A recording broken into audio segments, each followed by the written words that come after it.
So in building this product, the Growth Opportunity Insights product, we looked at the benchmark and we said we have to make sure that we have a strategy that allows us to do well what we've done for many, many years, which is find smaller growth companies before other managers find.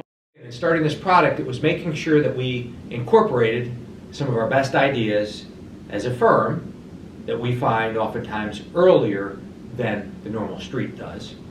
But at the same time, recognizes that our benchmark, which is a growth benchmark incorporating the whole United States domestic equity market, is not the most diversified, and over time has become more and more concentrated. So we said our first need was to have a strategy, which we call our dynamic barbell strategy, which allows us to cover some of those larger names in terms of ownership, because they have such a massive weighting. Again, 45% in the top 10 names and probably 55, 60 in the top 20 names. So incredibly concentrated. But again, through that barbell, which has two sides, cover the large, but allow us to gain alpha, to generate alpha through our ownership in these smaller, and oftentimes micro cap, small cap, or mid cap names. So that's the first use of the barbell. We also incorporated beyond that, we looked at the strategy, we looked at the market, we said we need to have an approach that allows us to balance and bias our weightings based on what is going on within the individual companies, the market, and the macroeconomic structure and environment in the market.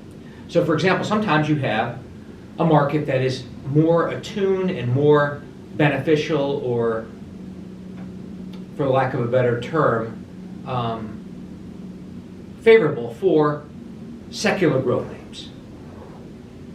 And these are your names that are growing at levels consistently far above the market in terms of EPS or revenues. Sometimes you have a market when you're coming out of an economic cycle, for example, which are more beneficial and should be biased towards returns in cyclical growth. Sometimes you have markets which are better for international-oriented stocks, depending on what the dollar's doing, interest rates, etc. And sometimes you have a market that's more beneficial and geared towards domestic.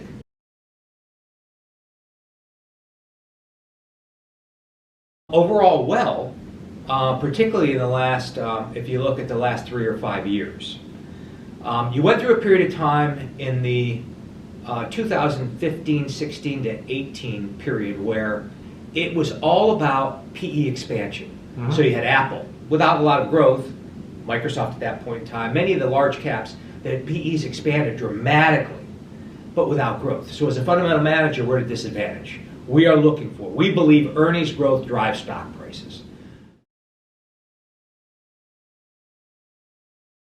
I would say no, because again, the barbell allows us to have exposure, for example, to certain times cyclical growth, which oftentimes could be considered quasi-value.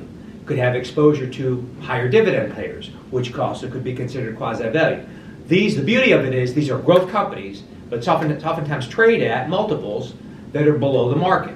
We're not a GARP manager, never will be. But at the same time, the last couple of years, we've had a portfolio that each year, when you look at expected earnings growth, right, has been far above the market, is expected to be far above the market, yet our names as a portfolio trade, whether it's price to book, price to sales, price to cash flow, at levels significantly below the market. As a fundamental bottom-up manager, that's nirvana. Because as long as the growth comes through, you will outperform.